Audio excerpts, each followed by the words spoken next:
तुमने पुरानी यादें ताज़ा कर दी को इंग्लिश में क्या कहते हैं और ऐसे ही कुछ और सेंटेंसेस को इंग्लिश में कैसे बोला जाता है, ये आज की इस वीडियो में सीख लेते हैं। तुमने पुरानी यादें ताज़ा कर दी को इंग्लिश में आप कह सकते हैं यू रिफ्रेश्ड ओल्ड मेमोरीज या you brought back old memories.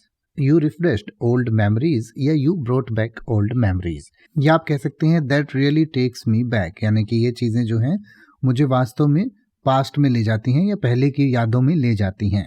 या फिर आप कह सकते हैं I haven't thought about that in years, यानी कि मैंने इस बारे में सालों से नहीं सोचा था या सोचा है। या फिर आप कह सकते हैं it's amazing how certain things trigger memories, यानी कि ये बहुत अद्भुत है कि कुछ चीज़ें कैसे जो पुरानी यादें हैं उनको ताज़ा कर देती हैं या ले आती हैं। या फिर आप कह सकते हैं I remember those days like they were yesterday, यानी कि मुझे वो दिन याद है और ऐसा लगता है जैसे कल की बात हो। या फिर आप कह सकते हैं it's funny how something so small can bring back so much, यानी कि ये बहुत फनी है कि कैसे कोई छोटी सी बात और कितनी पुरानी बातों को ले आती है, कितनी पुरानी बड़ी यादें याद दिला देती हैं। या फिर आप कह सकते हैं those were some good times weren't they, यानी कि वो कितना बढ़िया समय था, है ना। वरंट दे का मतलब है ना, जैसे हम कहते हैं ना कि है ना, था ना, तो वैसे पूछने के लिए हम वरंट दे कहते हैं।